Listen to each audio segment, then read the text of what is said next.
And there we go. All right, well, we're going to start with the city updates. So I'm just going to run through those real quick.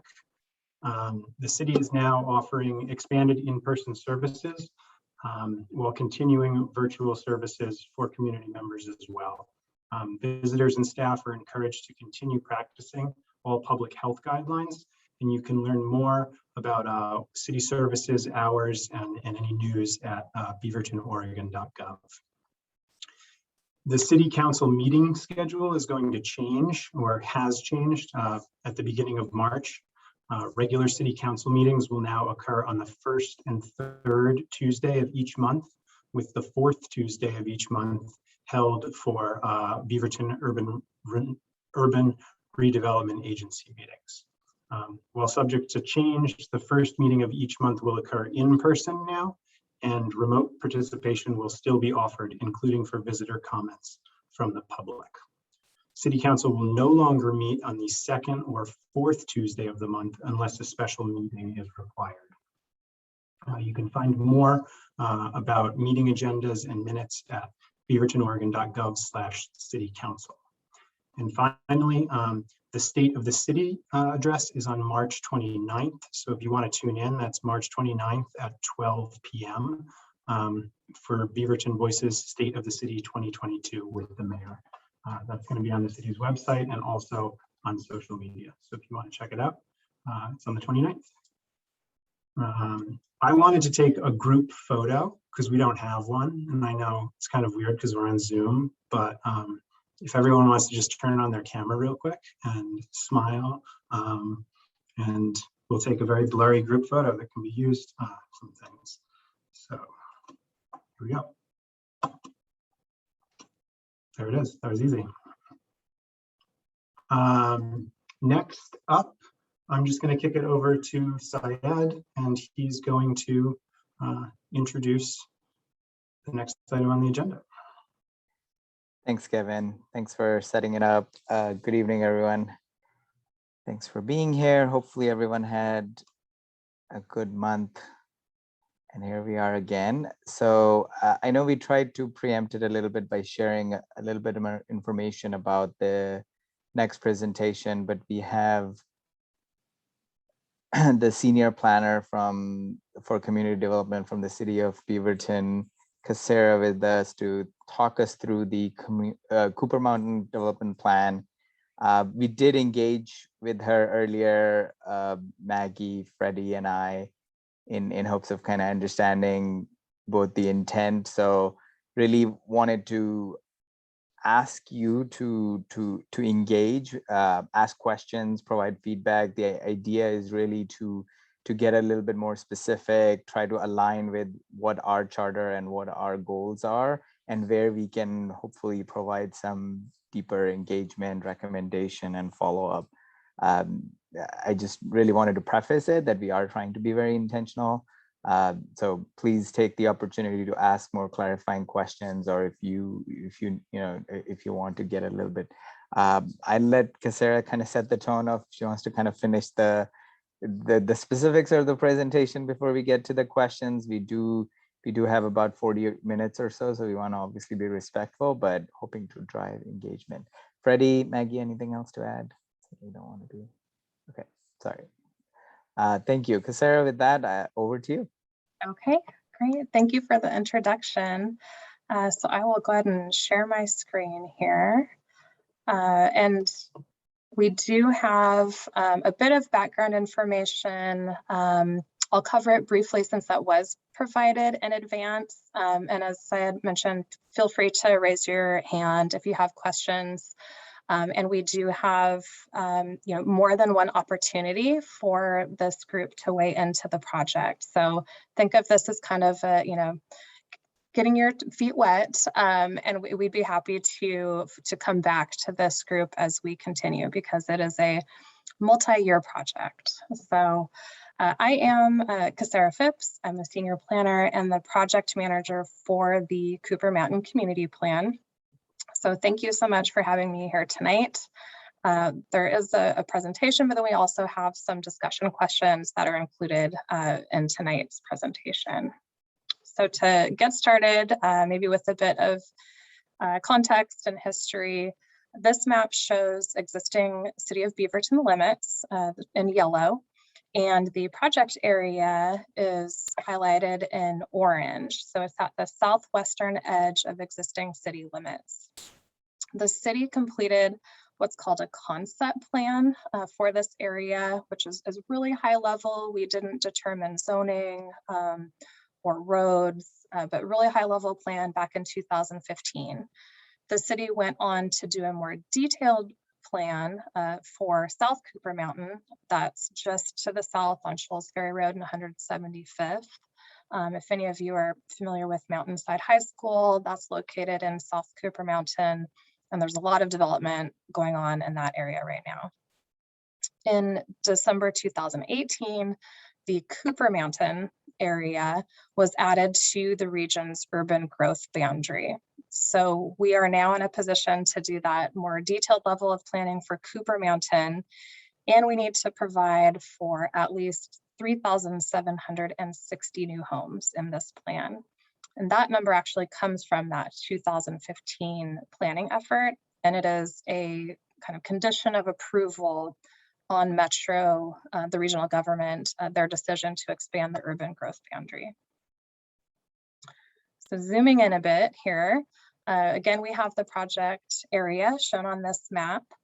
We are in the final year of this three and a half year planning effort. And ultimately, this project is going to provide a blueprint for how future neighborhoods will develop in Cooper Mountain. That includes roads, trails, homes, parks, commercial areas, utilities, and then of course, natural resource protection. The project also uses a racial equity framework. This affects not only how we do our engagement, but also our technical analyses. So thinking about, who is it that bears the benefits and the burdens of certain decisions that will arise through this process, and what can the city do to make sure that these neighborhoods are welcoming and inclusive? And that brings us to our project goals. The first one I view as kind of the umbrella. It really touches them all, is to create equitable outcomes for residents of Cooper Mountain, really with that emphasis on historically underserved and underrepresented communities. Thinking about variety of housing, not just in type, but for income levels as well. And that includes regulated affordable housing, preserving, connecting, enhancing natural resources, thinking about community resilience to climate change, natural hazards such as wildfires and landslides, providing public facilities and infrastructure. That includes, the pipes that go under the ground, as well as parks, schools, thinking about transportation options. So yes, we're going to have roads, but we really want to prioritize people who are walking, people who are biking, people who may be using mobility devices, and hopefully one day bringing transit service to this area as well. And then providing opportunities for commercial uses. That 2015 plan actually didn't have any commercial areas, so that's something that we've revisited through this planning effort, largely in response to what we've heard from community members earlier on in this project. And then last, how do we make it a reality? It does come down to funding, so making sure that we have a implementable and responsible funding strategy for this effort. I did do a little skimming through the climate action plan and wanted to tie it back to this group. So this project does help implement some of the actions that are identified in the Beaverton Climate Action Plan. I think the most relevant areas are probably buildings, energy and urban form, transportation, and natural systems. So you'll see that we revisit some of these themes in our discussion questions later tonight.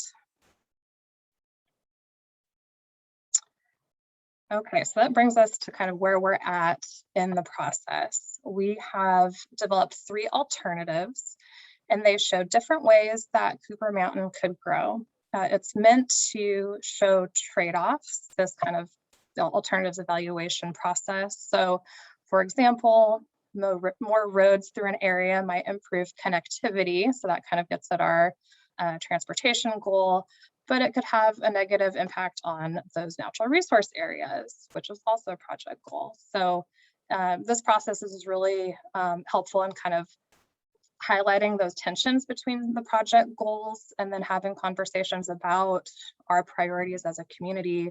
What are the values that we really want to kind of elevate through this planning effort, and what are the desired outcomes for Cooper Mountain.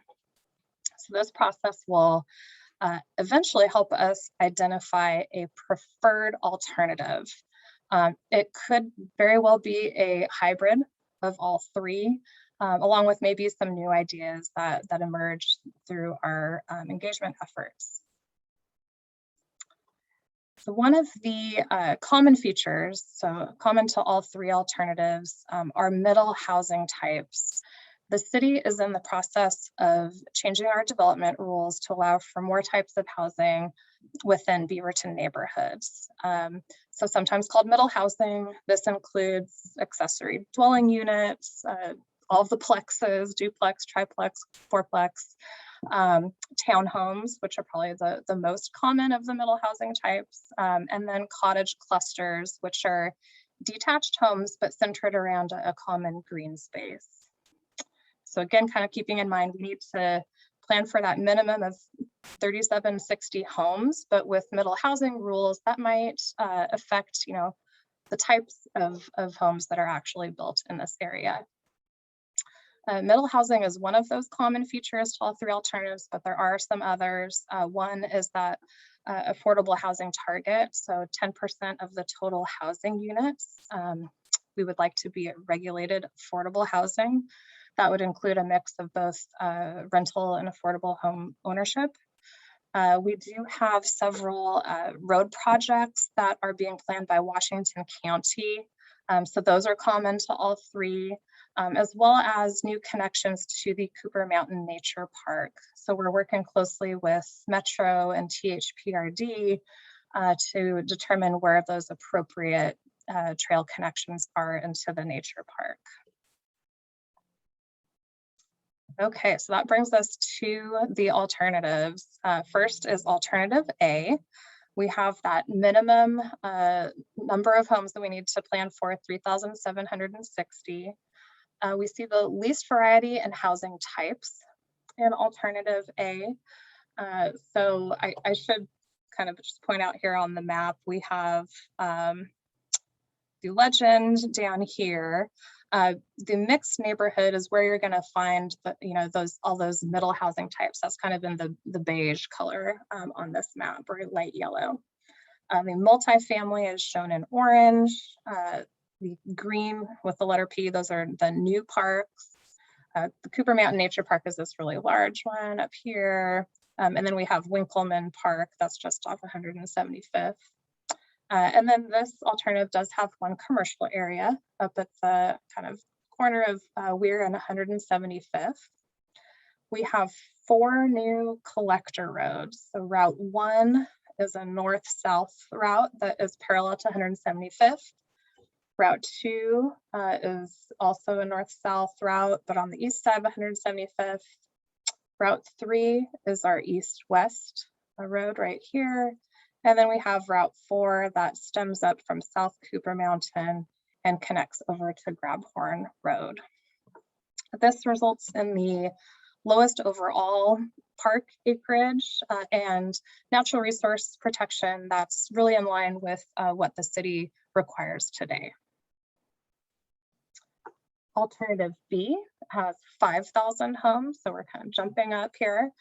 We assume a bit more housing variety under this alternative, and I'll explain why in just a bit. We have 2 commercial areas in this alternative. We have the same one up here at 175th and Weir, and then we have a second commercial area that's really kind of interior to Cooper Mountain in the southwest corner. We assume a slightly higher level of natural resource protection under alternative B, and we see that this crossing of the creek is now just a trail connection. So there's no longer a road crossing here.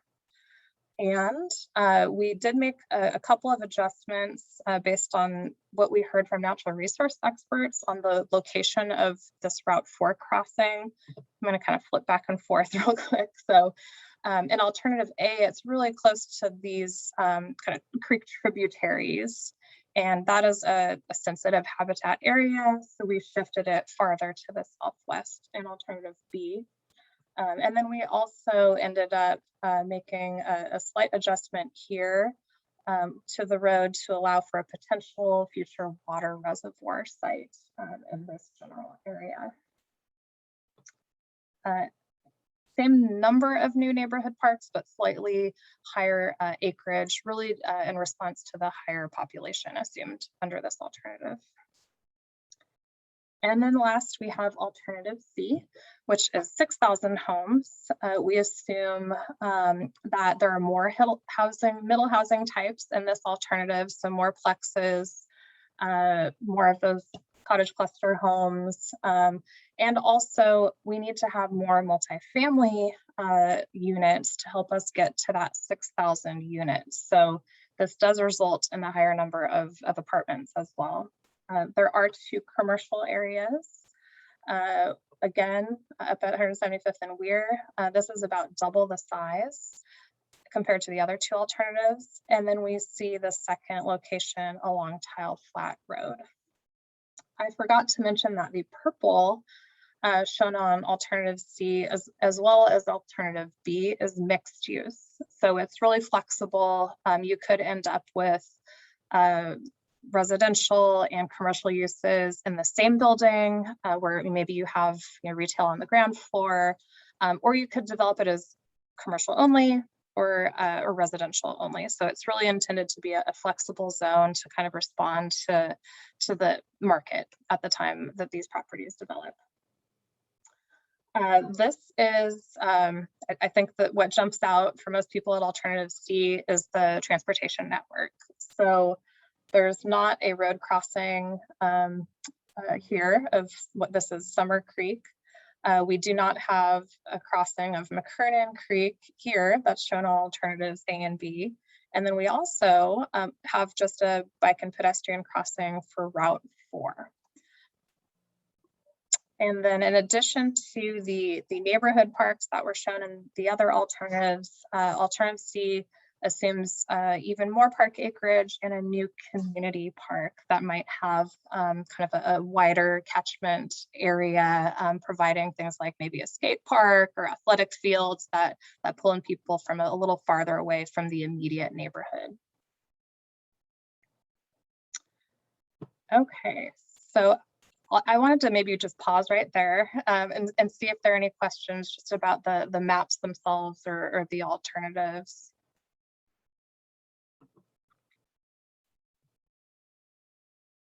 Okay, don't see any. Feel free to enter it in the chat too, and Kevin can get my attention if I keep going. All right, so wanted to, even though I'm not an engineer, I'll do my best here to try to talk about stormwater management. And the city's engineering team is actually leading a parallel process to the community plan to plan for future water, sewer, and stormwater infrastructure in the area. So we have an opportunity to try some different approaches to stormwater management. While multiple strategies will probably be needed, just given the variety of soil types in the area and of course the topography, the city is exploring what are called regional storm facilities. So I wanted to talk a little bit about what the difference is between traditional on-site versus regional. If anyone has seen the kind of fenced off pond that is usually at the edge of a subdivision, that is on-site stormwater treatment. So each development needs to provide stormwater quantity, so usually it's a pond, for its impervious services, that runoff. A regional facility, on the other hand, would help serve multiple properties or multiple developments.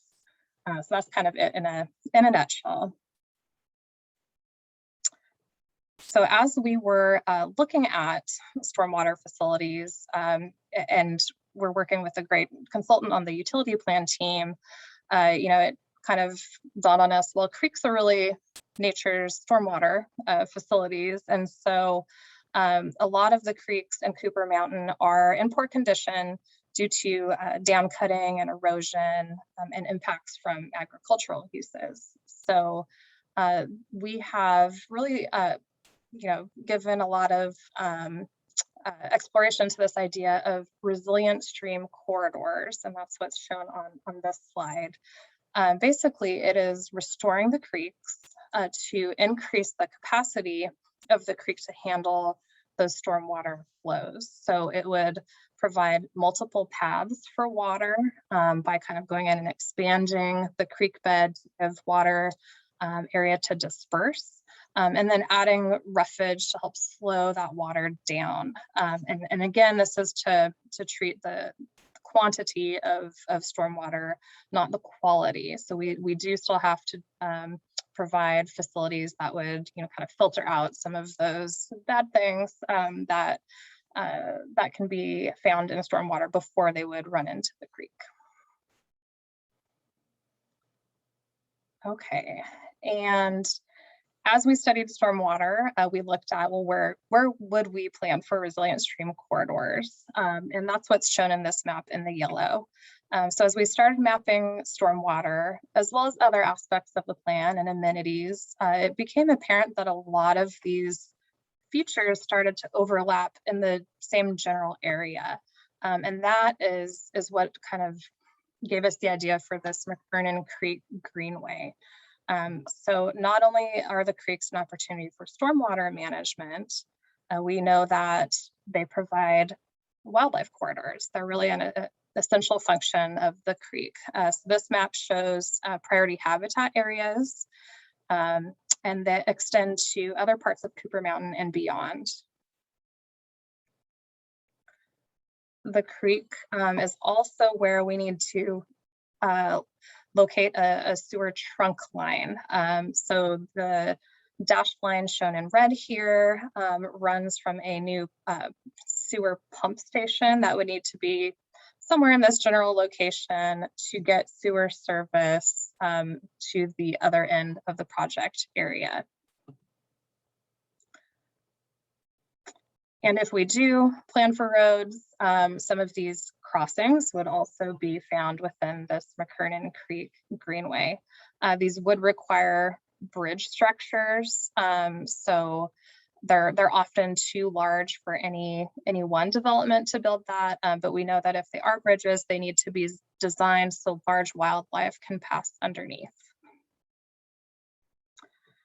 And then last, I think this is maybe what could be the most exciting aspect of this McKernan Creek Greenway is a trail system. So connecting all the neighborhoods along this McKernan Creek Trail, really connecting, one end of Cooper Mountain to the other.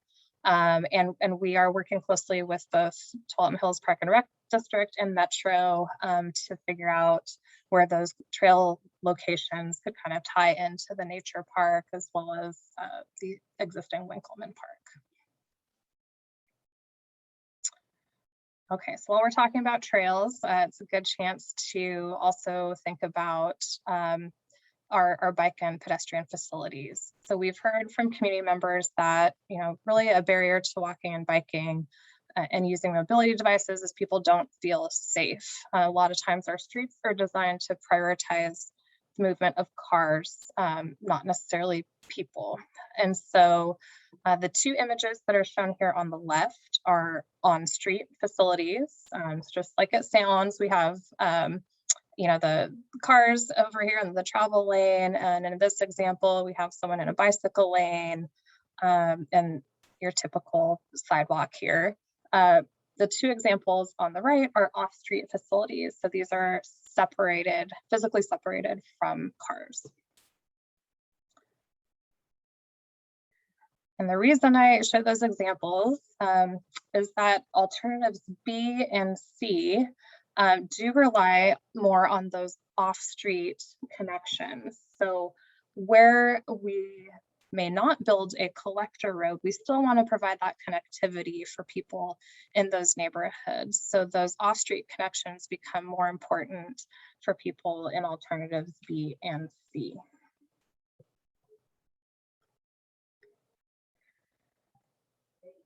And the collector roads do provide some different functions. I'll kind of walk through these one by one. So Route 1 is a north-south kind of alternative route to 175th.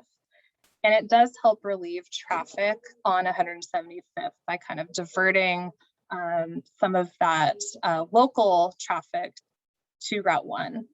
Route 2 does connect the neighborhoods over here, but it serves less of a regional role. So we didn't find that it actually made as much of a difference in terms of traffic volume on 175th. Route 3 is really common to all three of the alternatives, with the exception of in alternative C, it does connect over to Tile Flat. And then Route 4 connects the Grabhorn Meadows neighborhood over here. We didn't see that it really relieved traffic as much on Grabhorn and Tile Flat. Traffic just isn't currently as much of an issue on these two roads in comparison to 175th.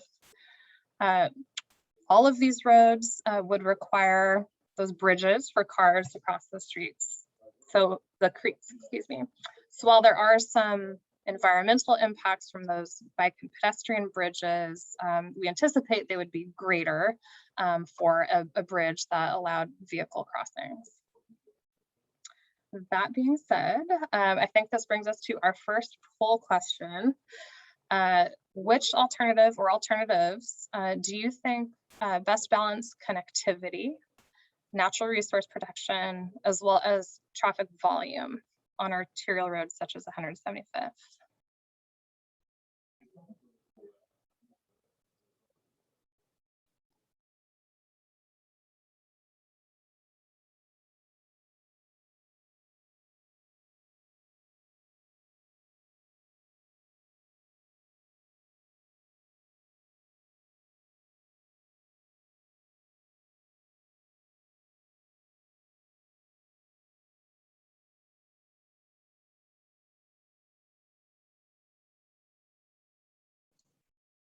That's 8 out of 12. Any more votes?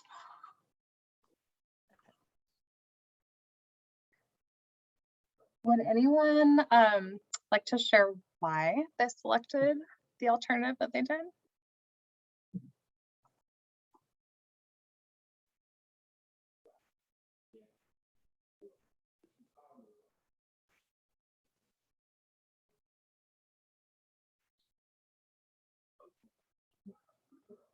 Yes, Jennifer. I chose alternative C just because from recent articles of things that I've read and researched about road building is that expanding road access doesn't actually decrease traffic and congestion. It just increases the number of cars on the road. Latent demand, I think is what it's called. Yeah. Maybe I should call it Field of Dreams. If you build it, they will come and use the road.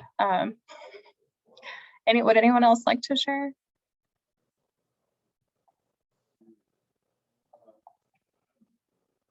Maggie. I couldn't actually vote because I'm set up as a co-host for this meeting, Oh, no. but I agree with Jennifer.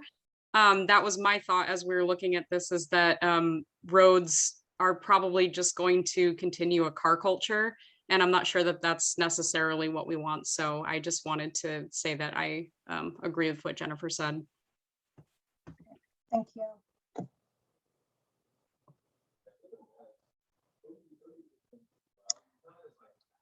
And let's see, actually, can you all see the results? It was an even split here between B and C. All right. Okay, we're just getting you. Oh, Katie, go ahead. Well, no one has spoken for B, so I will do that. But I actually would have chosen one in between. I don't actually, I apologize, but I don't know a ton about this area, but I thought it made sense to have at least one car crossing, but maybe not two. So if there was like an in between B and C, but I do generally agree that, you know, if you build it, they will come. And so in that case, I did not really like A. That has a ton more roads. Right. Yep. And there are cost implications for each of those as well.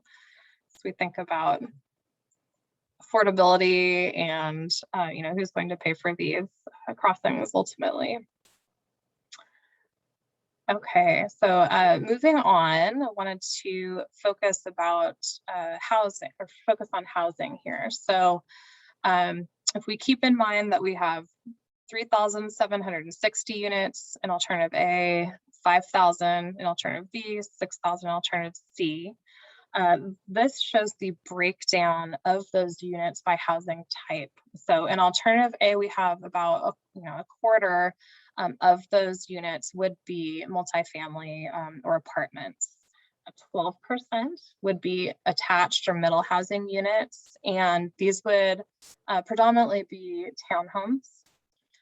We know that from a market study that said, you know, this is what developers are most likely to build, even if they're, you know, if we allow all middle housing types. Townhomes are a product that's really more familiar, and they can get it to pencil out.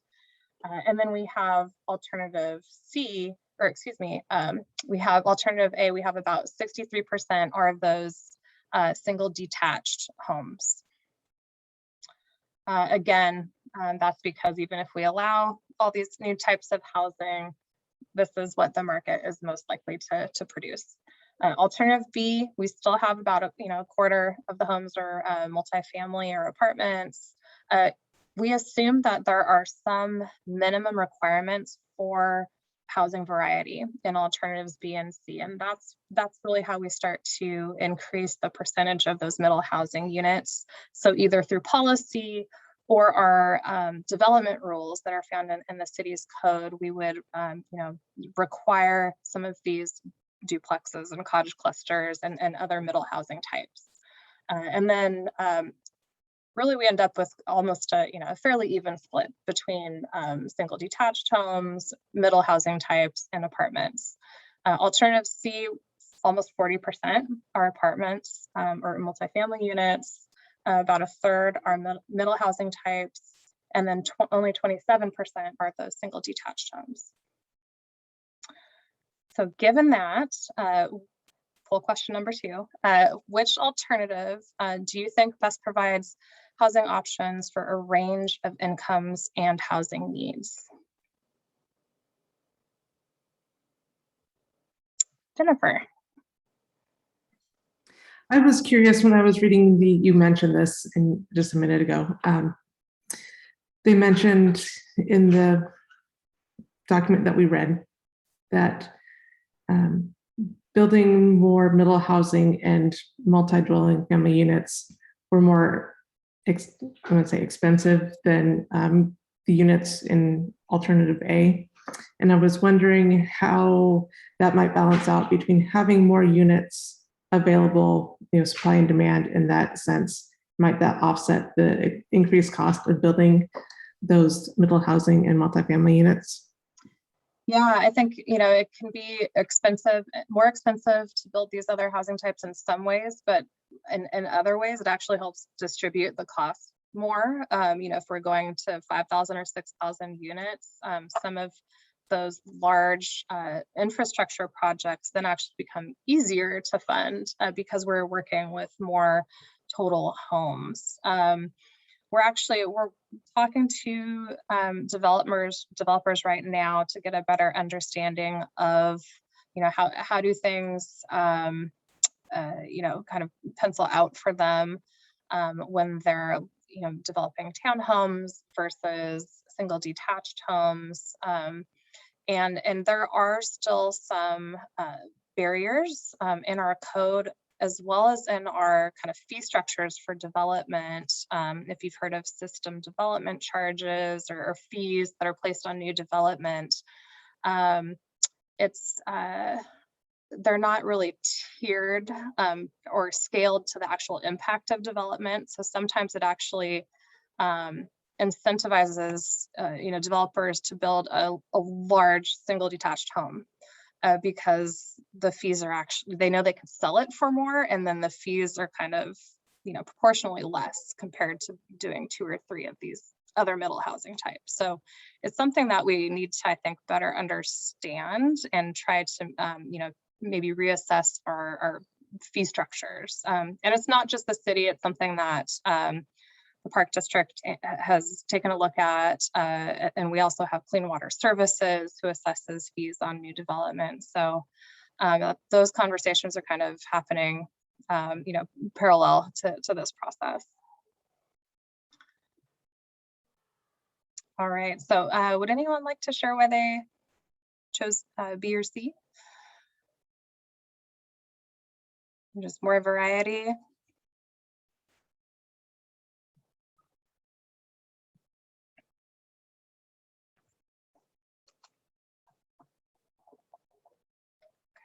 I'm gonna stop sharing.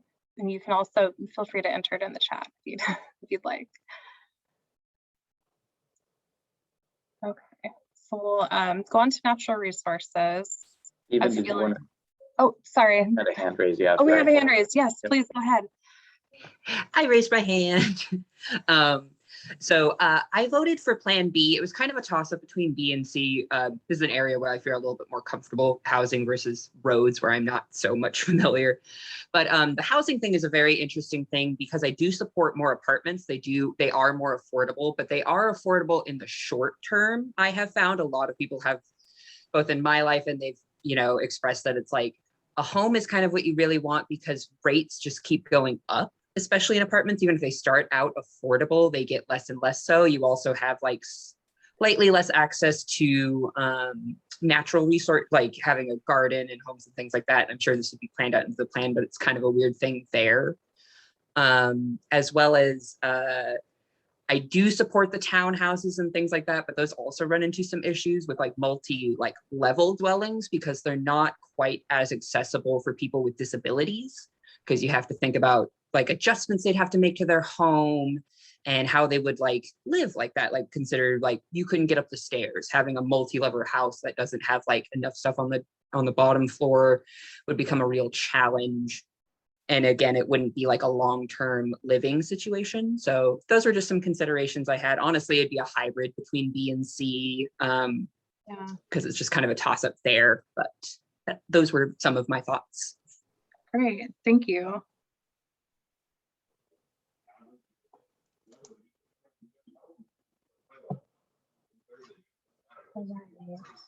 Okay.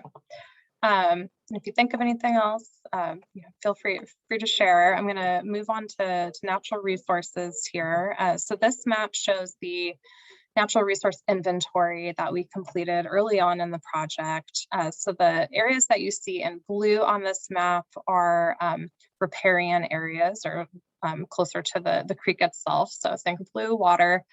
And the darker color represents higher quality habitat. So class 1 is higher quality, better condition than class 3 that's shown in this legend. Same goes for the upland habitat areas. These are up to, I think, 300 feet away from the creeks themselves. And so the darker green that you see on this map is higher quality natural resource areas. We do have a couple of probable wetlands, but I think really given the steep slopes in the area, there aren't a lot of wetlands, just given the size of this, this 1,200 acres. So, and then we see a couple of examples on this slide. We have this is a trail, and then a bridge, and we have a wildlife crossing underneath. And this is an existing property in the Cooper Mountain area. Okay, so the reason I talked about those kind of inventoried natural resources is that we do have some decisions to make on how we regulate development within those, particularly the upland habitat areas that were shown in green on the previous map. There are also a lot of trees that are located outside of those inventoried natural resource areas. So I wanted to ask you all, what ideas do you have on how we can encourage preservation of trees located outside of those natural resource areas? Or even we could allow some development within maybe those lower class upland habitat areas. One idea we're exploring is cluster development.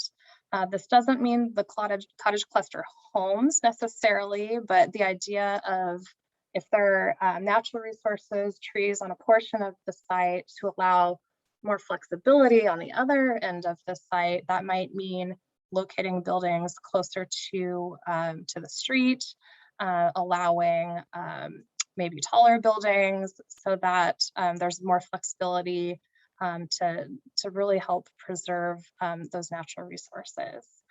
Reggie. Hey, Sarah, thanks for the information. Great presentation so far. I think we're looking at this through not as strong of a lens as we should, and not as much with a sense of urgency. Over the last 10 years, I've been observing deforestation happening rapidly on Cooper Mountain, and it's only set to continue. A noteworthy area that was recently deforested was the corner southwest of Cameron 175th, right adjacent to the nature park, and that was particularly devastating. So we have to put a stop to this. There has to be a moratorium of some way to stop the hemorrhage of tree canopy in these urban reserve areas, years prior to the city actually coming in to annex it and development occurring. So that is a major issue right now that threatens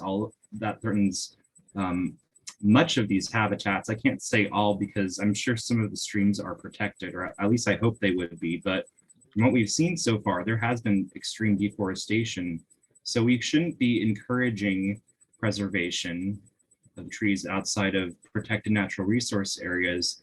We need to have requirements in place.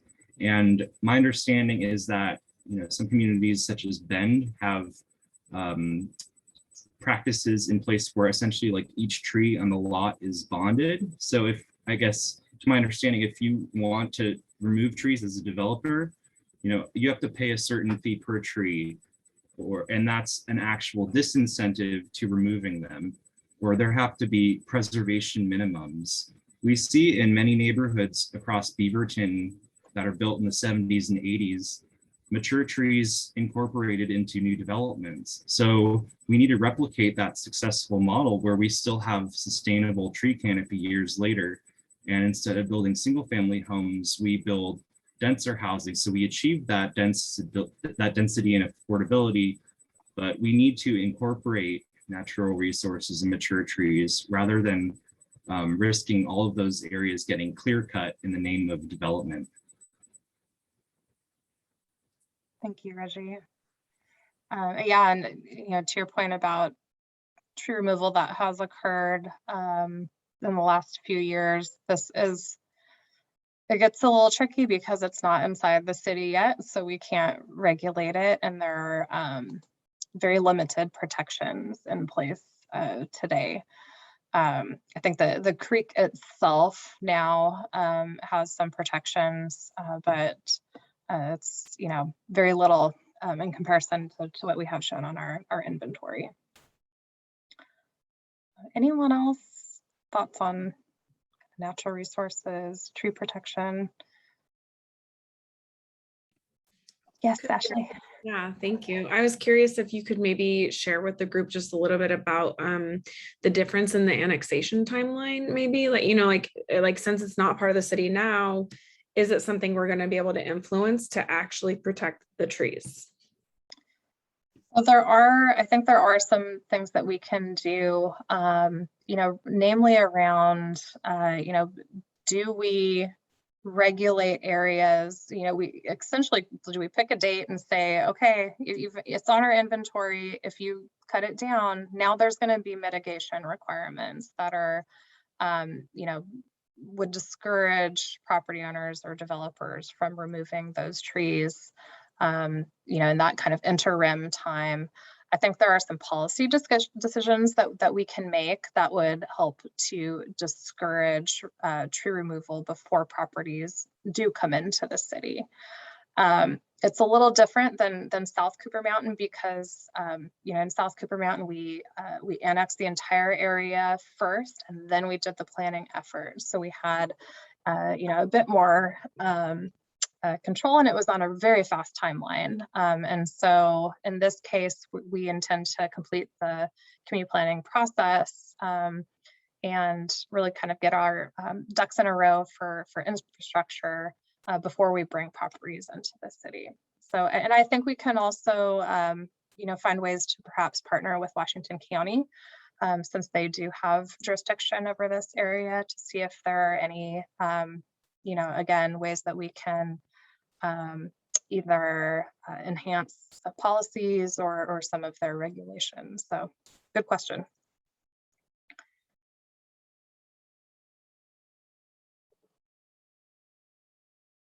Oop, I think I saw one more hand. Reggie. Oh, sorry. Yeah, this is comparatively pretty minor, but just looking at the stormwater planters in streetscape, an example is like along Menlo Drive. There are new stormwater facilities along the street, which are great, but there are only small shrubs planted. And my understanding is that trees are not allowed in those sorts of facilities. However, in Portland, they do a lot of green street facilities and bioswales, and those do have medium and large maturing trees planted in them. So I think for Cooper Mountain, we really need to look at using trees as an effective form of green infrastructure for managing stormwater. You know, Bull Mountain, our neighbors to the south, is infamous for having stormwater issues, and those are directly correlated to rampant deforestation. So we need to use the natural systems that are already in place and preserve those, and also mimic them in the built environment to help achieve our goals.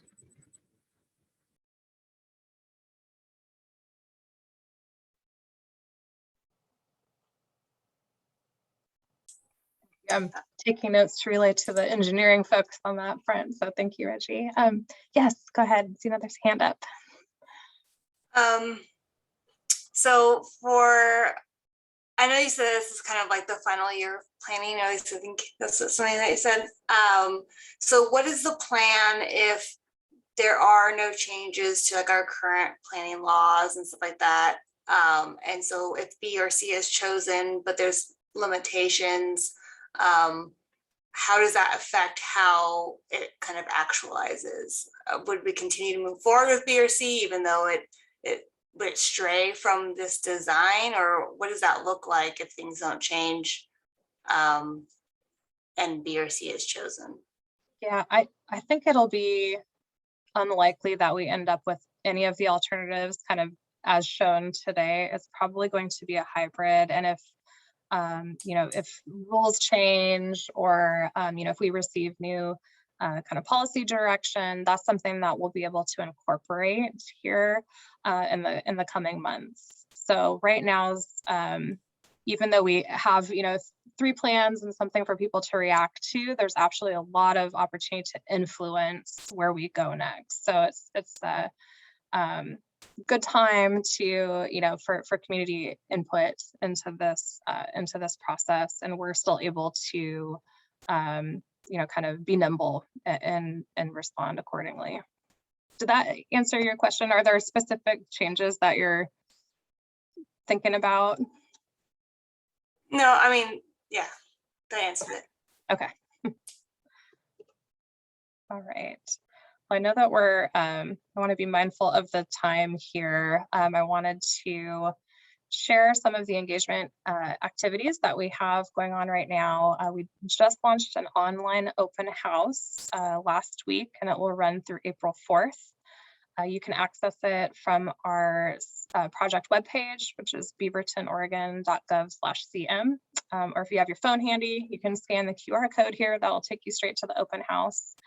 We also have a virtual event that's planned for March 31st, where we will share a bit of information about where we're at and the plan alternatives, but then break up into some discussion groups so you can discuss those alternatives and maybe where you could create a hybrid of the road system or natural resource protections with your fellow community members. So that will be at 6 p.m. on March 31st. And then you can also, feel free to email me with any other ideas. I'll have my contact information, I think, on the next slide. And if you would like to receive project updates, you can also sign up for those at the project webpage. Okay, next steps. We'll be continuing engagement through early April. We'll actually go to City Council on April 19th with some of our key takeaways from engagement, and we'll be asking for direction on where we should head and coming up with that preferred alternative for Cooper Mountain. The preferred alternative is going to really be the basis for our infrastructure funding plan. And then we plan to come back to City Council in the summer a couple of times for input on that draft preferred alternative. And later this winter, we hope to have a draft community plan document available for review. Okay, so there's my contact information. I did want to maybe just ask how this group would like to be involved moving forward, because there is still quite a bit of time and process to go through on this project, and I would be happy to come back. I just wanted to kind of put it out there, and maybe that's something that you could discuss at a future meeting too. But I'd be happy to come back and really make sure that we're integrating the recommendations and carrying those forward to council as they make decisions on this project.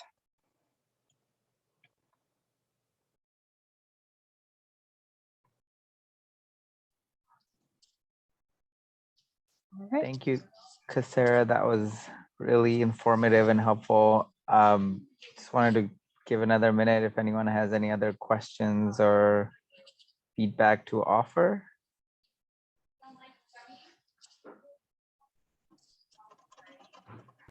And I think we can keep moving. Thanks so much again, Cassera.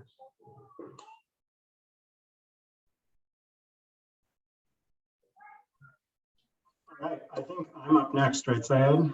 So I'm just gonna keep on going because we're a little bit behind, but I think we can make up some time here. So next up on the agenda is a discussion or some kind of time dedicated to our working group model here. And so I mentioned in the email that I sent out with the agenda. I'm not sure if everyone had a chance to read it, but we have to regroup a little bit. Last month, the leadership team presented a model that was going to be the basis for forming some working groups.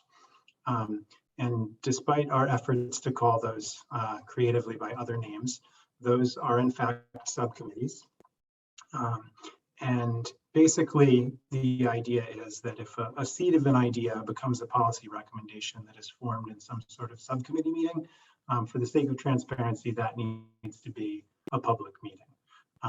So that said, we're not going to go down the subcommittee road right now, but we do want to dive into the survey results that you all took and refine interests and find a way to move forward.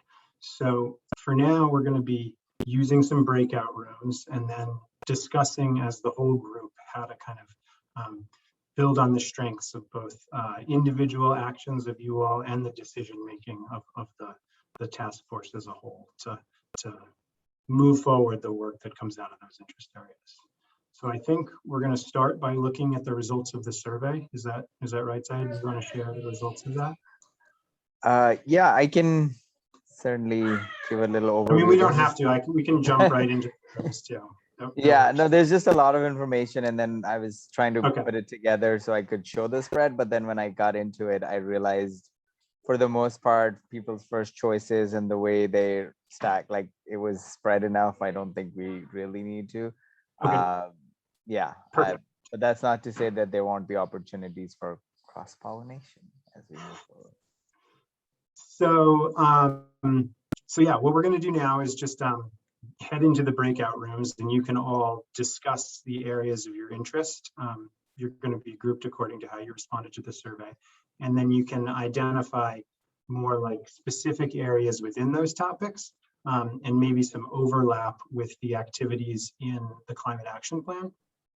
And then we'll come back to the main room, and we'll give a little bit of a report out, or maybe like the transportation group says, we met and talked about transportation because we all have this interest. Some of us know a ton, some of us just want to learn more, or some of us recognize that it has this huge impact. And even though we don't love transportation, we want to be in the transportation group so we can deal with that. And then maybe share more specifically what you learned from talking to each other. Like you all love monorails and want to put a monorail in the city. Or you see a coming wave of EV adoption and want to know what the city's plan is for facilitating public charging. Or you want to hold an expo on e-bikes, just like any kind of like ideas that start to formulate and percolate. And maybe, you know, no ideas come out of it. Maybe it's just like, this is such a big topic. We would really like to understand what the city's approach is and how we can fit into it. Because that's a definitely valid thing to come out of the group saying. So those are just some scenarios. And then, yeah, there'll be a report out, and hopefully that'll be offer other folks from other groups, breakout rooms to provide input to the whole group. And we'll see what it comes up and use that to kind of formulate where maybe you all can get creative as individuals, and also maybe assigning some tasks for the group as a whole, and then populate kind of an education plan to see who comes and joins future meetings of the group to provide more of that context. So yeah, that's the plan. Any questions before I open the breakout rooms?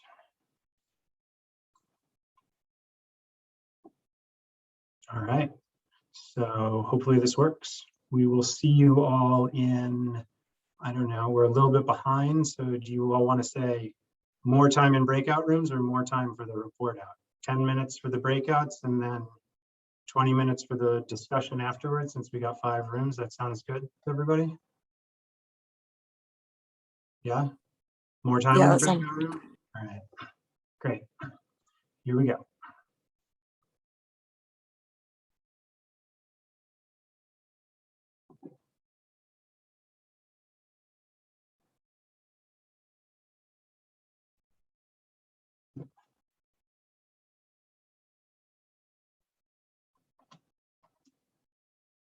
I see we've coordinated.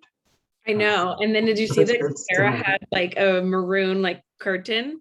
Yeah. So on my screen it was like you, me, Cassera, and I was like, that's funny. Just so you know, even though they're in the breakout rooms, this is still Recording. and everything. Cool, thank you. Do you want to pop into a room, or do you just want to hang here? It's like I'll hang here. I didn't get the email, so I don't actually know like what they're talking through right now. Yeah, they filled out a survey of just what their they ranked their choices on the topic areas in the BCAP. So they're just kind of in groups now about, you know, if their top choice was consumer choice and waste, to talk about what they want to dive into in consumer choice and waste. And then that way we can have the right people come and talk to the group about what they're interested in, as opposed to what maybe, yeah, instead of me deciding, I guess. Okay, perfect. Yeah. All right, I'm going to step away for about 2 minutes and then Okay. I will be back. No worries.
For the discussion later on, we're probably running, we're running a little bit late.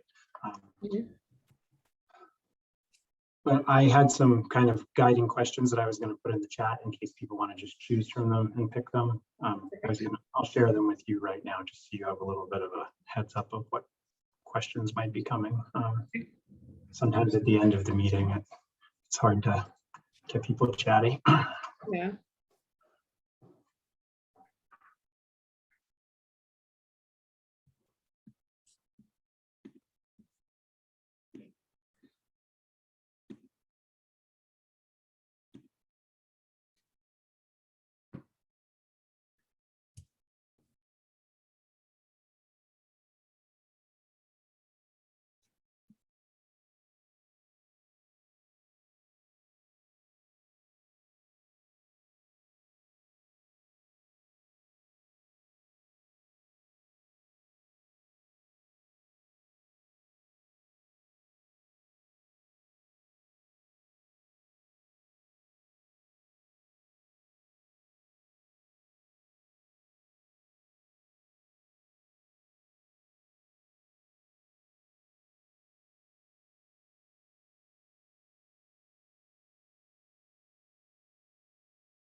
Leah, were you the only one in there? No, let's see. Reggie was in there with me, but he said he was there kind of by default. And then Rhaven was there, but Okay. I don't know. Rhaven was quiet, so maybe not with us.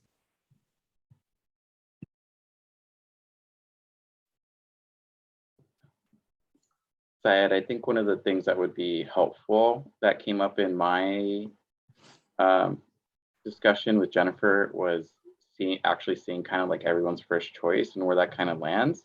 Sure. I think there may be interest for people to kind of like maybe straddle one or more groups.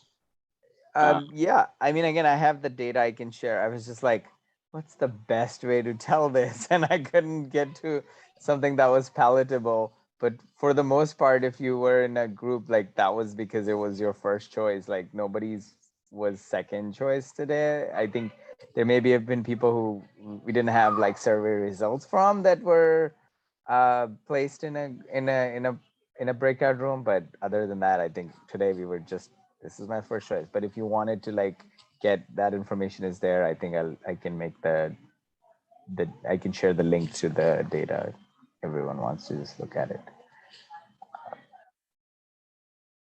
I don't know. Would that be something that's useful for everybody here? Kind of see where we all land and.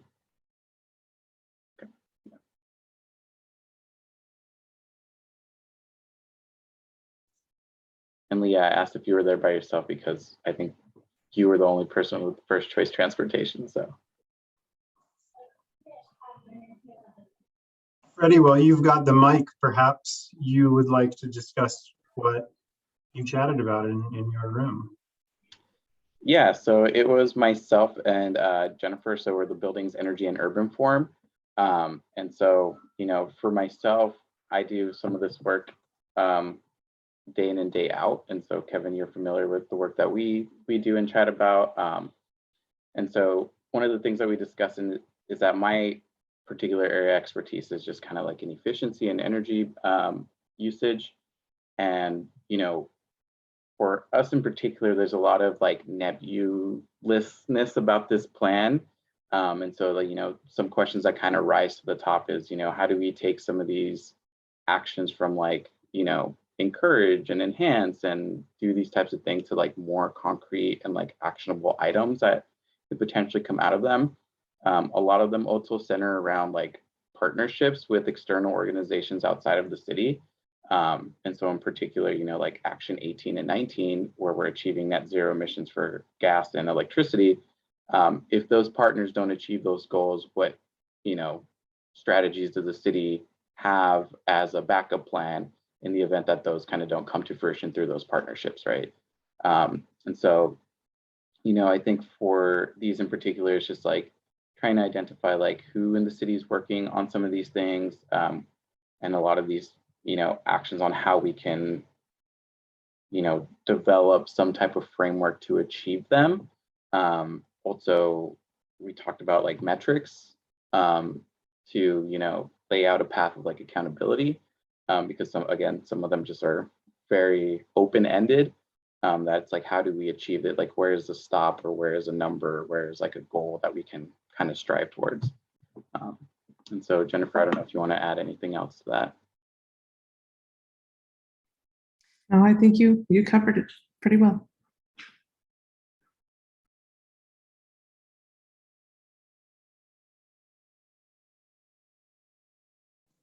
So I'd say if anyone else wants to jump in on that topic, maybe they could do so now, or before we move on to the next topic area.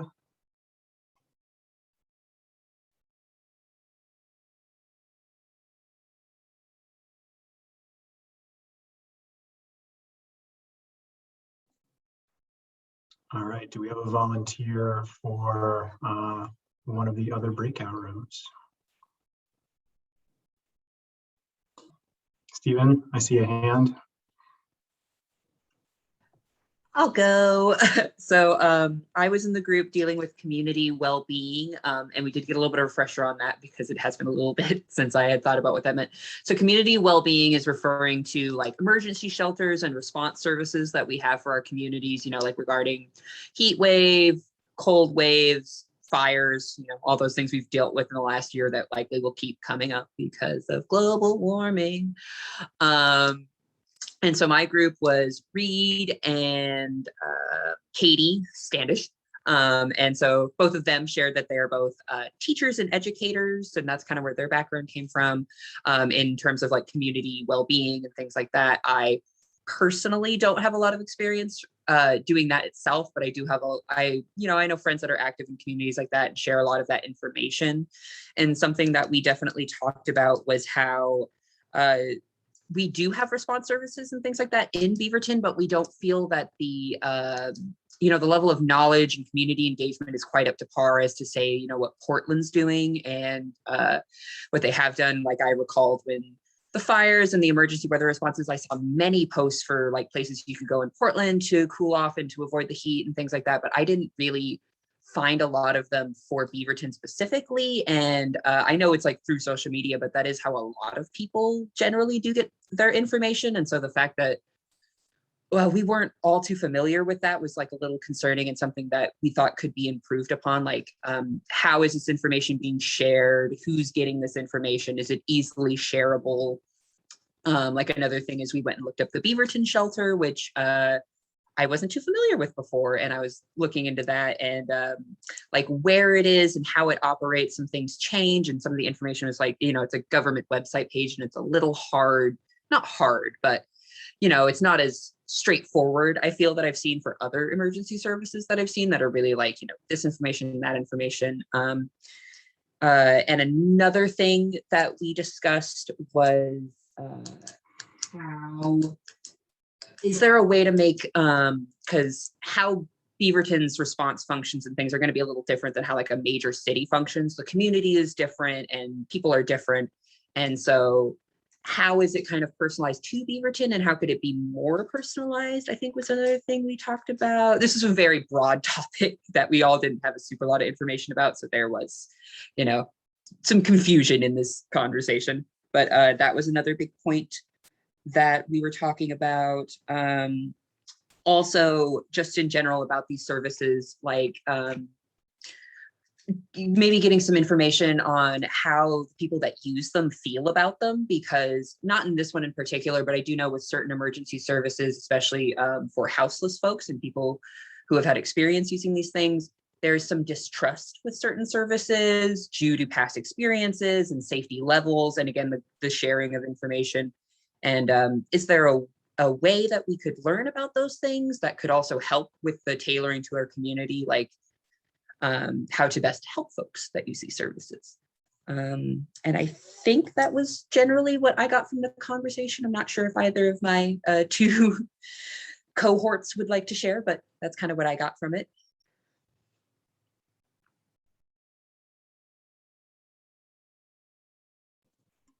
Excellent. Thank you so much. Any other input or responses from the group at large?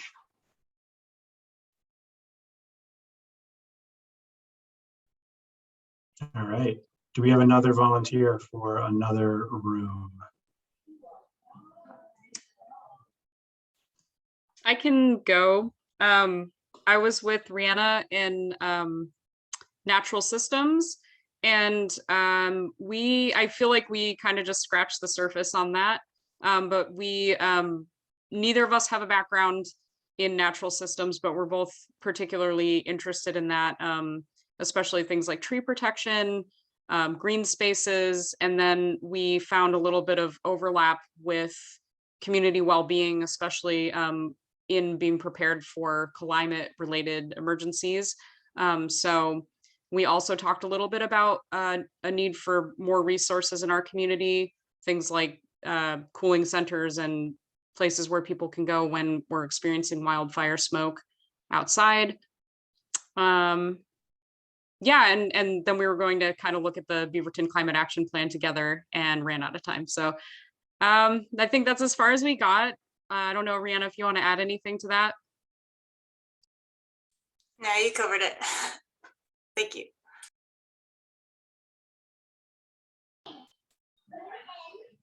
I can go next. I got an opportunity to work with Katie Carrick to talk about consumer choice and waste. So kind of starting at the top, and we really just got into the climate action plan and started looking at that. And really, number one, we pretty quickly realized was one of those very critical pieces where if you can lay the foundation by creating awareness and education or engagement, then a lot of the other things can fall or fit better. It's a good way of bringing the community across the city along. So we talked about that. We realized we're not really like privy to or clear on what is an ongoing, if at all, level of effort around engagement or awareness or education, especially when it comes to reducing consumption of carbon intensive material or waste, or how to recycle.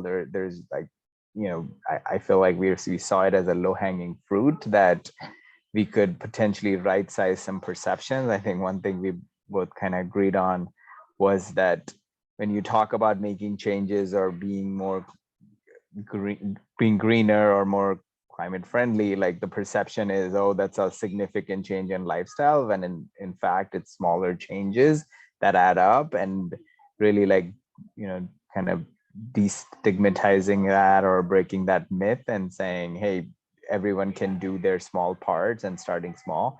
But would love to know if there is something that the current city currently provides in terms of either like a pull where people can go and look up resources and information, or if there is a way to transform that into more of a push, right? And maybe kind of referring back to what Stephen mentioned about what's our social media game. That's a great way to like engage and reach out to people and educate and really like, yeah.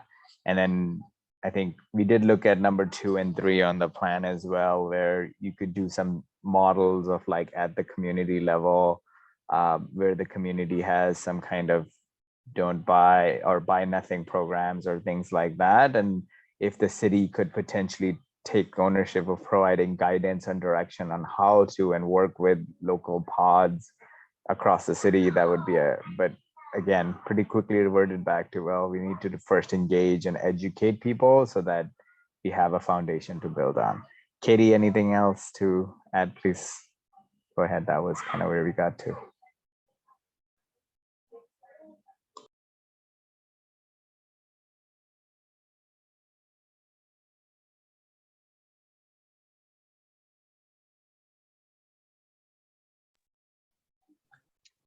I think there's one more group.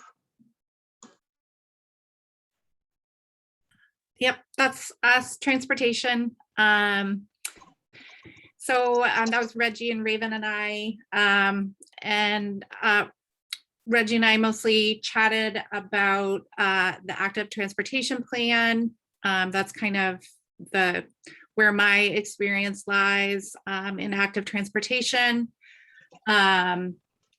And Reggie had a lot of great input on, as we're redesigning some of these streets, the need for maybe some policy or some inclusion in the transportation plans for trees and natural resources, because we have several projects happening right now where they're taking out street trees but not replacing them. And we talked a little bit more about the Cooper Mountain Plan and this idea, you know, with the option A and the more connectivity.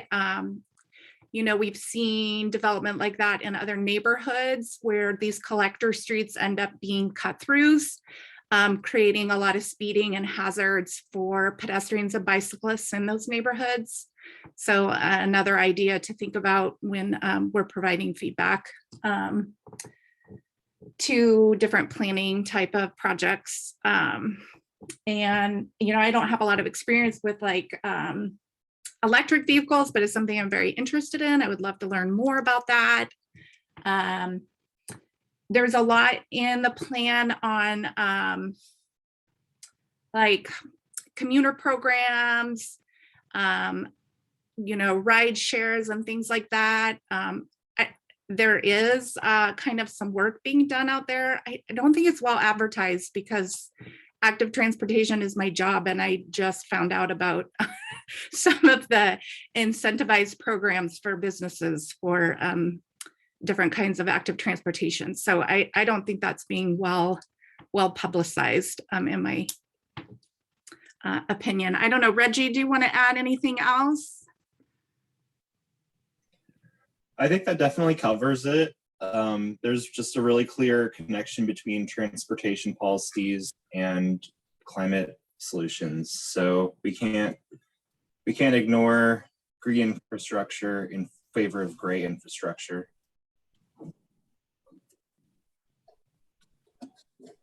And I see there's a note from Fredy in the chat saying he'd be happy to discuss transportation electrification. So thank you. Awesome.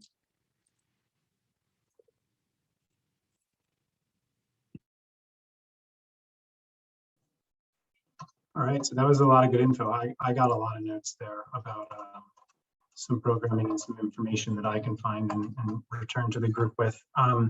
Is there anything that resonated particularly with anyone in the group?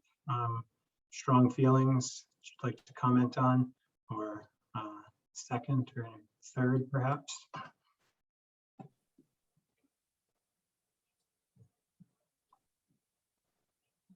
Reggie, I see a hand. Well, I just think we really should focus on natural resource protection and getting that moving, just because time is of the essence based on the rate that I'm observing natural resource degradation.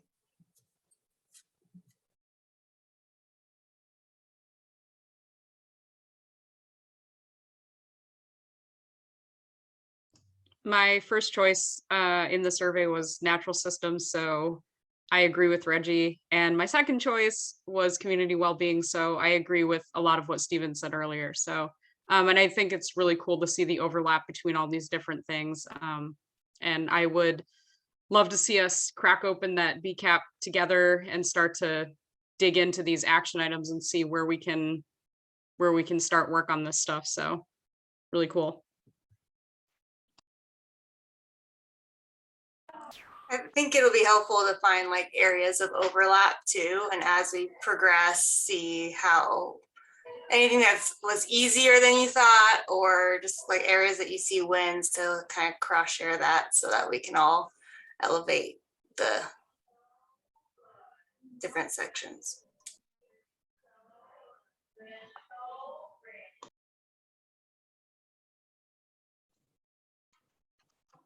Maggie, could I put you on the spot for a second and maybe ask you to share some of the work you've been doing on the side with talking to the recycling team and some others at the city to try to gather some information and what your approach has been and how it's gone?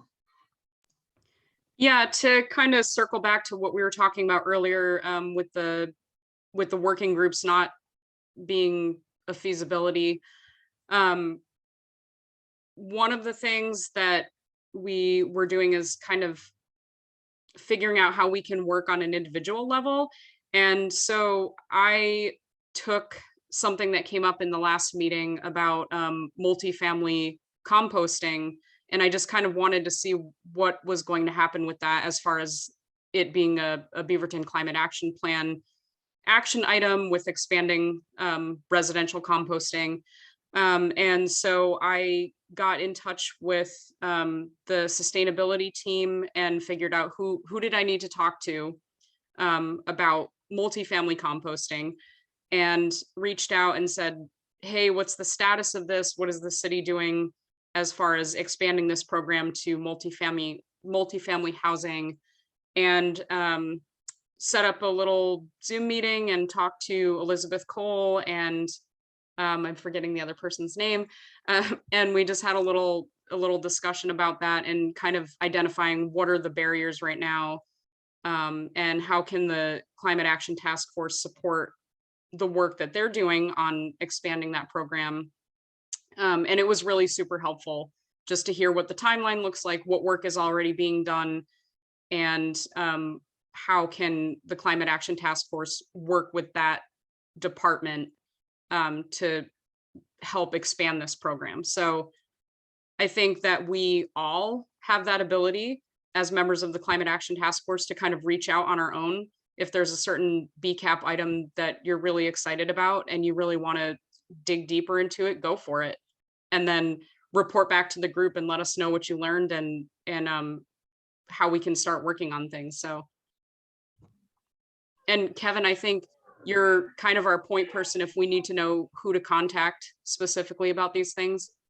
That's correct. Yeah. And after Maggie's conversations, that spurred some other conversations amongst our team. And we're just kind of paving the way for Elizabeth or someone from the recycling team to come and talk about those topics that Maggie brought up, hopefully in May at this point, because the agenda for next month is already full.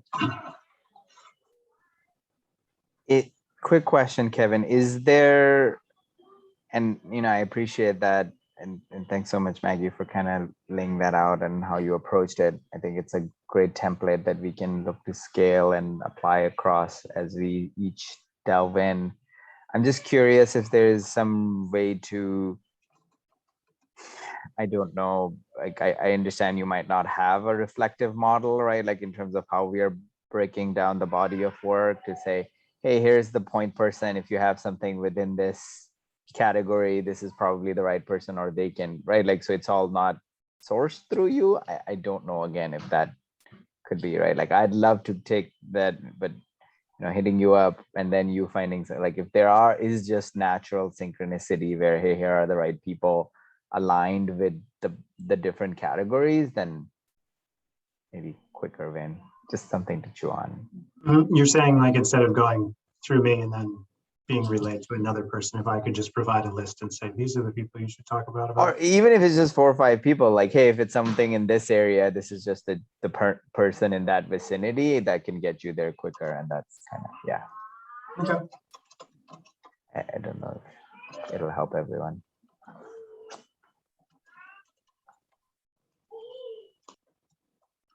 Any other closing comments before we move on to our next agenda item? We've been maybe a little overly ambitious tonight with the number of things we tried to fit into these 2 hours. I just want to say we will have to continue to be overly ambitious if this is the one 2-hour window where we would be able to do it. So get used to it. That's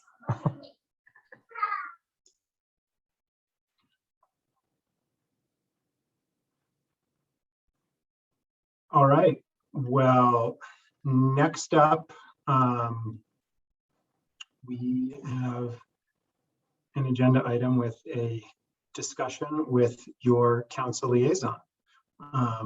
So, I mean, I just wanted to point out that advising council, right? That's one of the roles, that's the key role of this group.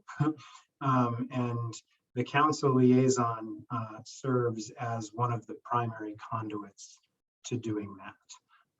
So it's an important relationship.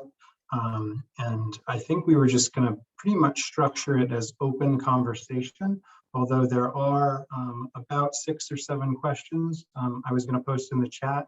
If people want to ask their own questions, that's fine. If they want to choose from those questions that are in the chat and pose one, or if you want to build off of one of them, yeah, we can do it in any one of those ways. But yeah, I was just going to step back and open it up to Ashley.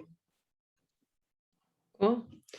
Thanks, Kevin, and thank you all for being here and being part of this group. I definitely want, why I'm here is because I want to hear from you, and I want to be able to take what matters to you and what you care about back to council. And like Cooper Mountain is such a good one to get your input on. When I first saw it, I kind of was like, I think I want 3, but I think 2 actually creates maybe more opportunity for affordable home ownership and maybe balances the things better. But I also really love that like we can blend the options, right? We can say, we actually think that not one of them is perfect and we want to see a blend of things. And so I'm really looking forward to, hearing that. I think Cooper Mountain's a great one because it's going to take many months for us to really like get to a decision point. So that gives us opportunities, since we only meet once a month, to get input along the way. But like there was an example at last week's meeting where we had this climate friendly and equitable communities letter that we were signing on to. And it was one of those ones where, I felt like it caused confusion for me. I think I asked confusing questions during the meeting, but it's one that like I would have loved to have input from this group. And so I know like one of Kevin's questions in here is like, how do y'all become aware of items being considered by council? So one of the things I want to do based on that question is to go to city manager and talk to her about like, hey, when I hear things in our briefings, like what can I just like forward on to you all so that you have a chance to kind of ponder it. And then when I have like my council liaison time, it's more like y'all can give me input on that thing or those things. So I have like just direct feedback from you about certain things. So that was just one of the things that I was thinking about. And then one other specific thing I wanted to share, and then please ask me questions to give me feedback, was that, we set our goals and priorities, which I think I shared about last time, but we also kind of like approved our work plan for the next 1 to 2 years. And one of the things that I brought up was that I didn't see a lot, I'm reading my notes, that's what I'm looking over. I didn't really see a lot by way of climate action in that working plan. And we don't have time to not have like these specific goals in the next 1 to 2 years. And so one of the things I'm hoping to get from y'all is like, what are the policy recommendations that you want to see council consider? So if we looked at Cooper Mountain, for example, is that a housing density? Is that a don't put a road over the stream, right? There's going to be different policy things that kind of Cassera was talking about that I would really love to hear from y'all, because some of those things don't cost us money, but we can have an immediate impact on, our city's like climate goals. So that was just like another thing that like, I don't want the group to feel discouraged by like not seeing something specific in there, and know that like I really do want to be your voice to council, and I can be kind of loud and kind of pushy, and I'm happy to really advocate strongly for the things that matter to y'all.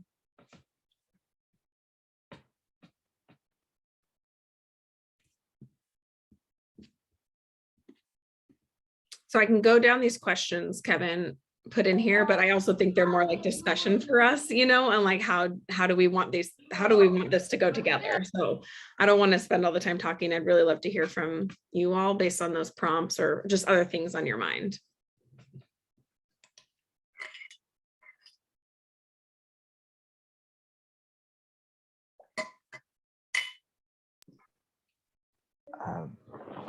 Everyone seems to be waiting for everyone else, but go ahead, Maggie. I see.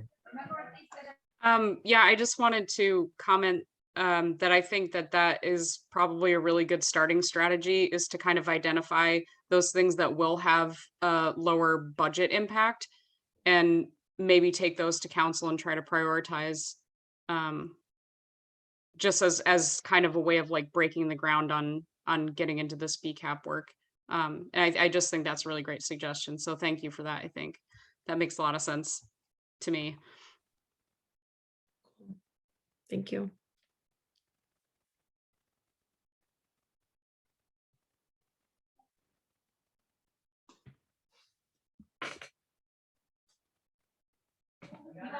Fredy had two hands up, so I think Freddy's next. You, and then I raised my hand, but it kind of like stuck around for a lot longer than I was thinking it would. So I was like doing one of these kind of weird things. So yeah, I think actually you mentioned like the Cooper Mountain Plan. I think, you know, things like that would be really great for us to just have awareness of with as much time as we can, right? Because, you know, after we presented and after the presentation, I was just thinking like, well, what things could like really like apply to this that could be easy and like we could make a policy recommendation on. I'm just skimming this. I'm like 38 through 40, like, right? Those are like design things, right? Like how can we encourage and incentivize more green design, passive housing design? Does the city have enough time to implement like the Oregon Energy Reach Code, right? Because those are things that directly impact, you know, resource conservation, energy usage, you know, green building certification and development, and have tie-ins with all these other parts of the climate action plan. And so, you know, I think that if you're looking for specific things that we can say, like point to in the climate action plan, say, hey, look, these can be adopted to this plan that the city's considering or council's considering, I think is well within the power of the collective group and within the knowledge base of everybody here. And so I would love to see anything that could come from council where we can just say, hey, look, items X, Y, and Z are really tied to this. How can we help? Yeah, that's awesome. I know, you know, this group is going to work by consensus, and just like I can't make any action as a sole counselor, you know, I have to have the majority of my council for us to move forward on things. I would love to maybe just like see like the show of hands that like, hey, yeah, like, I mean, as a general, like look at our climate action plan and apply it to Cooper Mountain, right? Does that feel like something like it's a pretty good guiding principle for us? Yeah, I'm seeing head nods. Okay, cool. Okay, that's a good one, Fredy. And it's funny also, like, let's use the tools we have, right? Like there a lot of time and effort went into this plan. Like, let's use it and let's show change against it. Reggie, in terms of tree policy reforms, I will say it is one where myself and the mayor speak often about protecting our trees. I need to double check the work plan to see if there was something specific in there. I can't remember. So I'm going to look and I'll get an answer to you because I just don't remember. The work plan was very long. So I can't remember if that was in this or if it was like one of the secondary things for the next 2 years.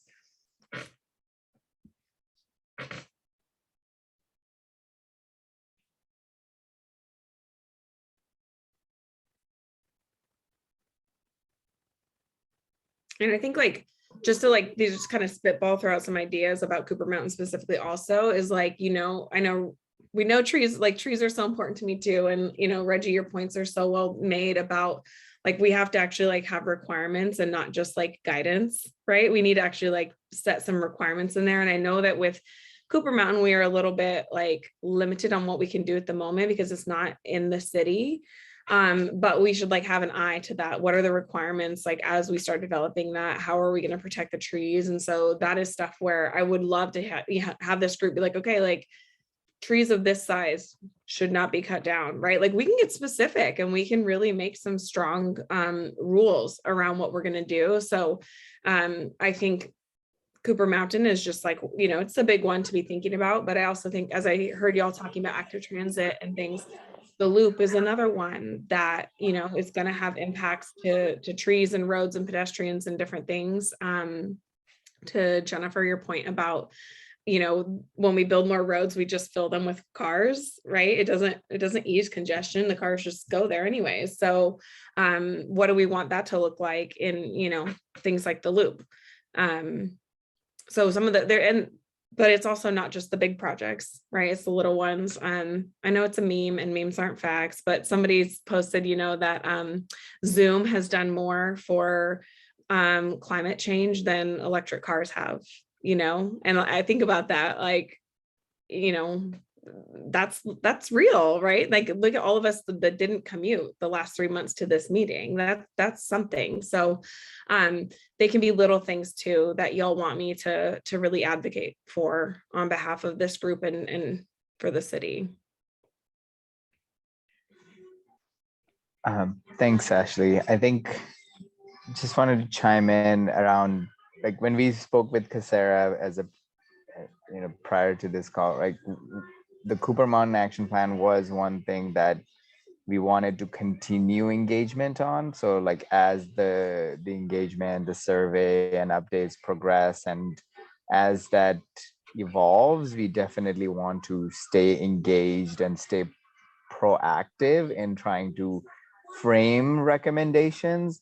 I don't know if you have a point of view on how best we can show up for that, right? Like, we'll obviously continue to stay connected with what's happening, maybe have Cassera come back and get more pointed if and where needed, but would love to be able to partner and say, okay, how do we show up and how do we advocate?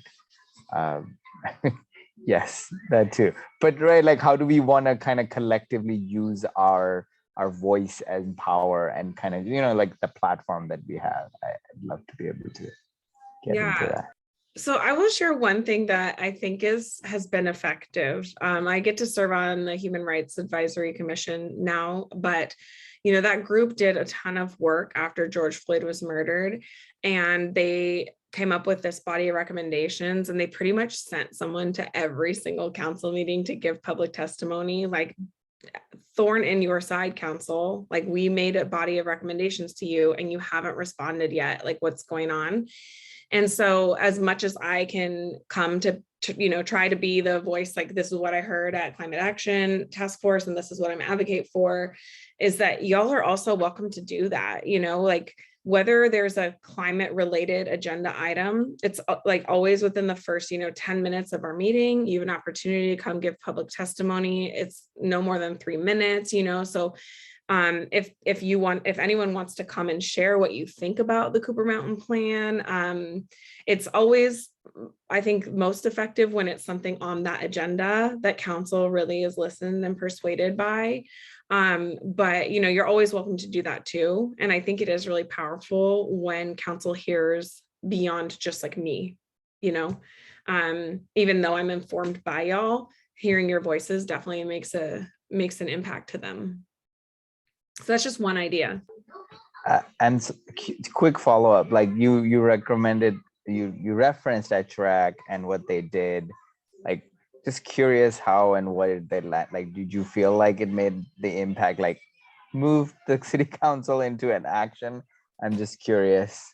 The thing about it is, like, they were holding us accountable to get it back on our agenda, right? Okay. And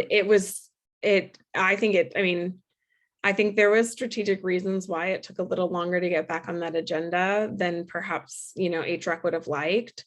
But they did hold the council accountable, like, get us back on your agenda. We have a conversation that we need to have.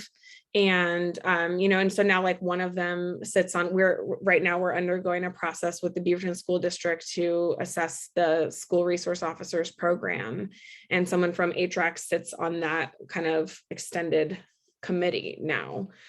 So, you know, I think, like, for me, it's really powerful when people give public testimony, no matter the topic, because they're taking time out of their day to come and tell us like, this matters to me.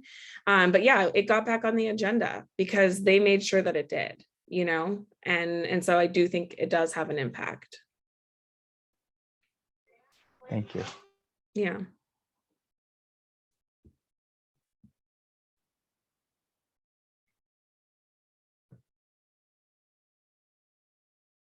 So I guess then maybe just like, you know, when I have my little council liaison time, just I'll try to make sure I bring up topics that are relevant. But then I want y'all to try to chime in and give some feedback in that moment, right? And not just have me giving a report, but like, hey, I want to hear from you in that as well. And obviously I'm listening through your discussions of the topics that you're going through.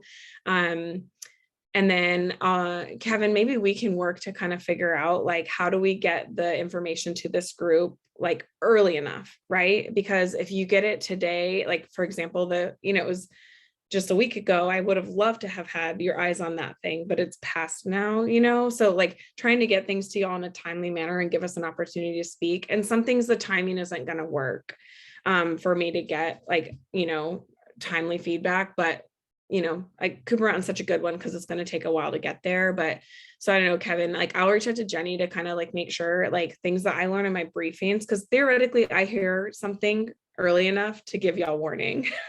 So making sure I can share that information and then, you know, like pass that through Kevin to get to y'all so that we can then make sure that during my council liaison part of the meeting, we get to talk about that thing.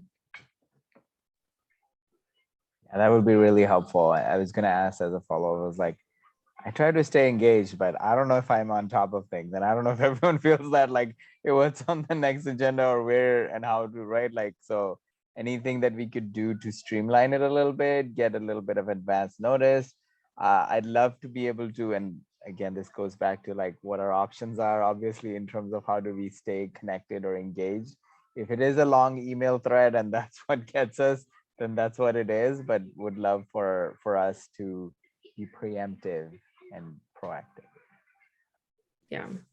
Yeah, I feel that, you know, sometimes it's hard for me to keep up with it. And, you know, a lot of times with council, we find out on the Thursday what's coming on Tuesday, but especially like the details of what's coming on Tuesday. So I'll also try to keep an eye on like what's ahead in the agenda and see if I can't help us get some of that information to y'all early enough for us to get to chat about it in this meeting. In the spirit of that kind of transparency, I guess now would be a good time to mention that next month, the plan is for the Downtown Parks and Open Spaces Framework to visit the Climate Action Task Force to solicit feedback and input in a similar way as Cooper Mountain Development Plan did tonight. So I don't know if there's anything that you might know of, Counselor, that's like coming down the pike for you all that seems relevant to this group. But if there is, then perhaps we could make things align and have extend an invite to those folks as well for the following month. Okay. I'll probably have to go look at what I have. My brain doesn't hold it all. So I need to go look and see, and then I'll coordinate with you, Kevin, and see if there's like another agenda topic we need to add or make sure we talk about specific things getting ready for next month. Absolutely. Cool. Thank you all for the input. And then, you know, I'll put my email in the chat. You can always feel free to reach out to me. I read my emails. I especially, you know, I just would love to hear from you all. So feel free to reach out. And then I'm here.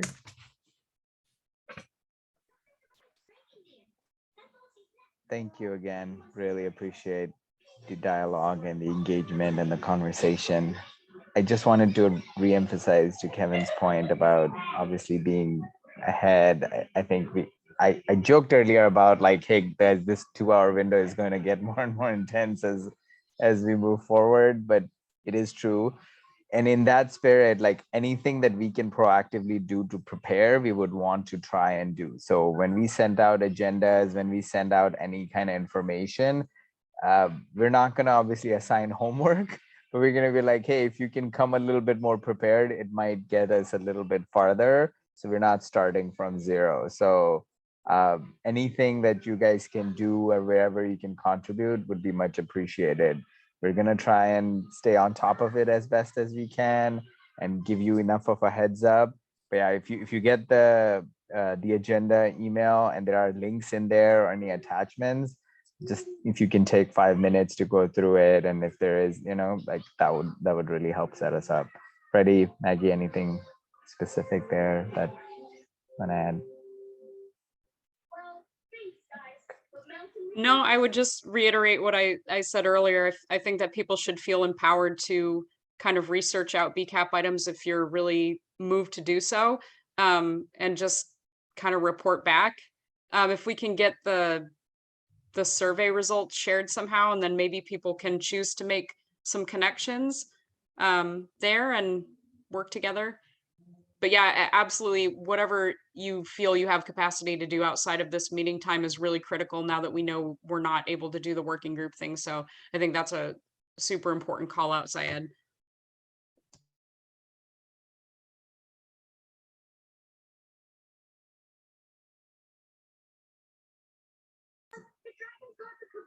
I'm going to post the link to the results for the survey, and I will also follow up with an email so everyone has it if you guys do want to view them. Just know there were disjointed and raw as filled out, so I had to create a different view of it. So if you have trouble reading or have questions, please feel free to reach out.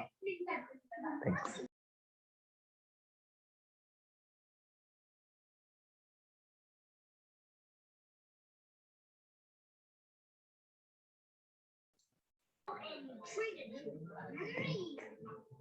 That's it, Kevin. I don't know if there was any other just wrap up for. There's no wrap up on my part. I don't know if you have any wrap up or anything. If anyone has something to leave us with, something to ponder. Otherwise, everyone can have a good night.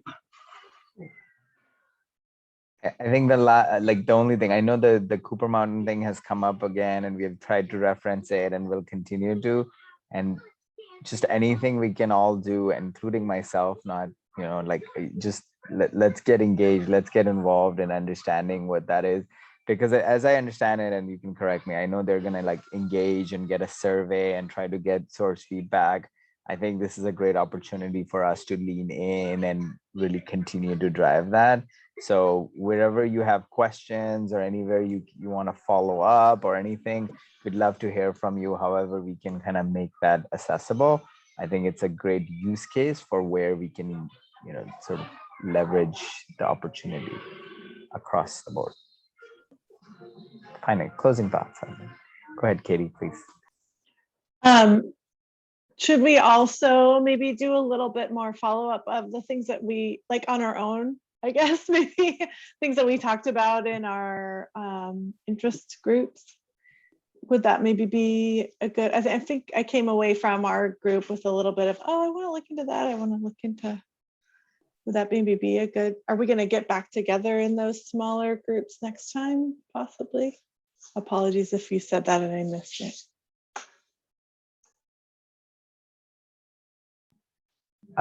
I think as we had discussed, right? Hey, where do we feel like we want to start? Yeah, please consider yourself empowered to just follow up. And at this point, just hit Kevin with a lot of emails about, hey, who do I go to, or where can I get this information?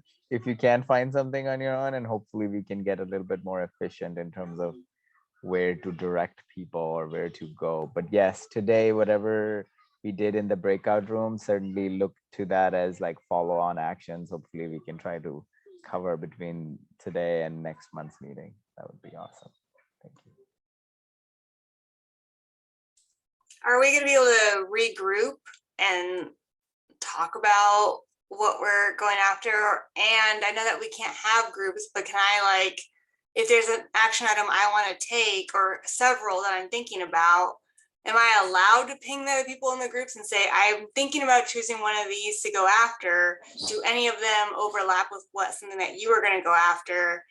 so that my learnings are your learnings kind of thing? Or is that not allowed because we can't do groups? And so we kind of might be double going after the same thing and harassing people off of Kevin's list at the same time. And what does that look like? And obviously, I don't know is a fair answer since this is new. I would say if the intent of it is to just find out if the other person is talking to someone, that's, I mean, yeah, we can go by the intent of your, yeah, communicating and being transparent.